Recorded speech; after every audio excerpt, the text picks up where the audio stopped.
Hey guys, Andrew, Whitelist Bushcrafter here. I'm going to do my first unboxing today, and this is it, the Bear Grylls folding scout knife. So let's get this thing open. Now what I've done, I've cut along the side, and here it is. And instantly I am impressed with this knife. Just the feel of it in my hands. It's a good grip. There's nothing in that lock. I'm pressing down with that with my thumb, and there's absolutely nothing. And it's got a plastic tip on. Feeling sharp out the factory with a good serrated. I've never had a blade with a serrated edge before, so this would be interesting. Got a plastic. What does it say? It's got a ergonomic texturized rubber grip, maximise comfort and reduce slippage. Lock back. Priorities the survival guide, which is that bit here. It's a thin, lightweight folding knife. Oh yeah, there's the lock.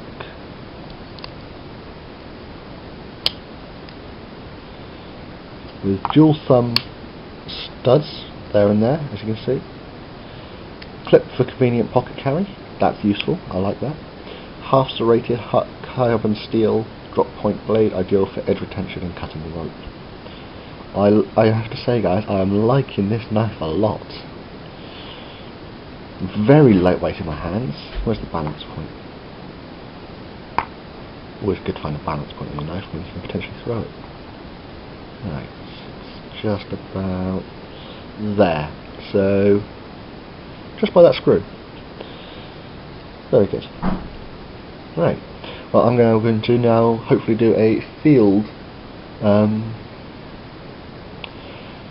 field test for this knife. I'll join you guys. I'll be back in a second. Hey guys, Andrew, Whitelist Bushcrafter here. Now for the field test of the Bear Grylls Gerber folding scout knife. Lovely knife. Opened this yesterday, so part of this video. Opened this. Rubberized grip. High carbon steel blade, drop point, serrated and straight blade. Never had a serrated blade before, so this will be interesting to try out. I've got a few bits of wood here, and I'm just going to try carving, notching, and a few other bits which I could use this knife for. I'm not really intending this to be a survival knife, because obviously survival knives you'd ideally want a fixed blade. And most folding knives don't make good survival knives. But to be perfectly honest, I'd much rather have this than nothing if I was out and needed it. So I'm just going to put it through a few basic tests. First one, it's a bit of thorn. Just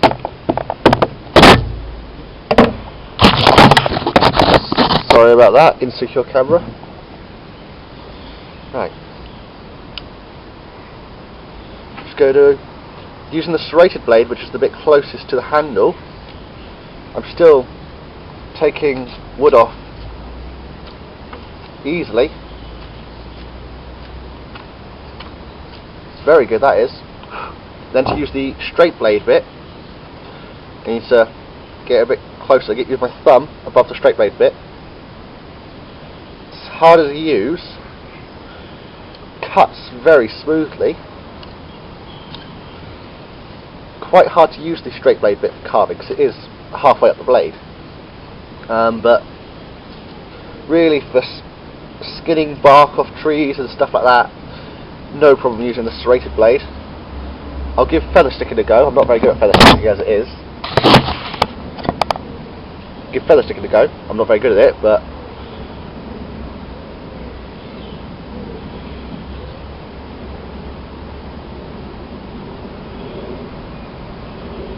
this is the factory edge. I haven't done a single thing to this knife. You saw me unbox it. This is the first time it's touched anything. It hasn't touched anything else. And serrated edge, due to my lack of skill, it's not very good. But serrated edge, that's done well. I rather like the idea of serrated edge.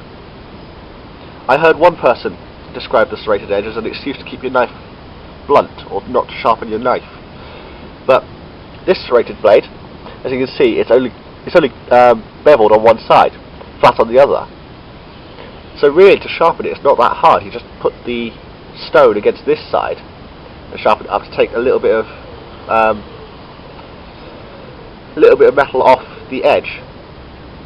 High carbon steel blade with a very small bevel on the blade.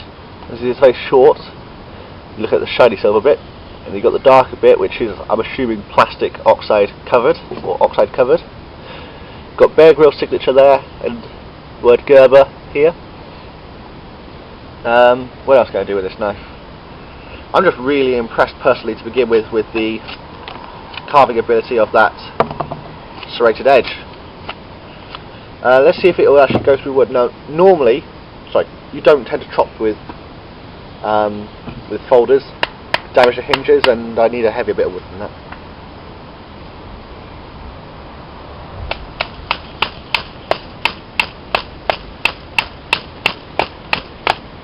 Now I'm doing that on my leg so I don't hit the table and knock the camera over, so I'm going to stop there. But a few whacks, it's gone nicely through, and still no play in the blade. There's no play to begin with, nothing now. This screw here though, on the clip side, is starting to come a little bit loose, so I need to get a screwdriver on that one. That's not hard, that's something I just need to keep an eye on. I'm going to put a lanyard in here. Obviously plastic ends here, hard plastic. I don't know how well it'll do for knocking, but not something I'm going to try. Good strong point, very sharp out the box. This clip, I like this clip, it's very useful. We'll just clip that to the inside of my pocket or my belt if I'm using it a lot. I personally think this is a fantastic blade, and I'm going to love using this. As I said, it's replacing my Opinel number 8. Reason being, if you look at the number 8, so you look at the Opinel blades, that width there, very shallow. The blade is very thin. Got the same length blade, but the handle on the Scout knife is slightly shorter. And in comparison, if you look at the thickness of the blade, there's no real comparison there. It's obviously much thicker. The type of point on them is slightly different. This is a drop point. This is a curved point. Width-wise, the blade on the Gerber is probably double the thickness. Well, not quite double, but thicker than the Opinel. But the handle is thinner, so that when I'm carrying my survival tin, which I always carry, it's quite simple. Just tuck it in there so that they don't bang together in my pocket. And you've got Bear Grylls Priority Survival, which came with the knife, which I stuck in there because it's useful to have some reading material with you. And not being funny, I enjoy reading that sort of thing, so if I get bored, another basis I've always got my tin on me, I've always got something to read. There you go, that's another idea for you. Yeah, both carbon steel blades. The the hinge on this, when I first got it, or at the moment, is quite stiff, which is good. I like it quite stiff. It's secure, and it gets to that point. It's got a spring which is trying to stop it closing, but then get past that point, and it should spring. Yeah, it's actually got a spring on it, so that if it opens in your pocket as far as that much, it'll automatically spring back, so that it doesn't open up like that in your pocket. Well, it could open up like that in your pocket, but it gets to near the handle and it springs in, which I think is great. That's a very good little feature of that. I do like Gerber as a company. They do some good tools. They've done well with this one. Praise Gerber. They've done well with the Scout knife, and I must say I do love Bear Grylls as a person. Obviously I'm an Explorer Scout, so the idea of the Bear Grylls being our Chief Scout, being the Chief Scout of the UK, and a Scout knife, I thought this is a knife I have to have. Took a bit of convincing to get my mum to buy it for me, because obviously age 16 can't buy knives in the UK till I'm 18.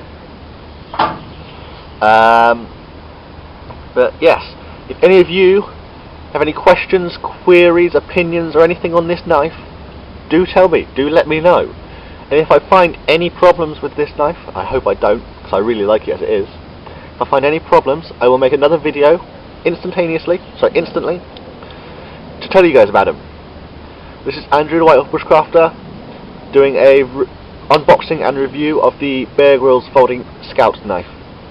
Take care everyone, remember, knives are tools, use them responsibly, and God bless.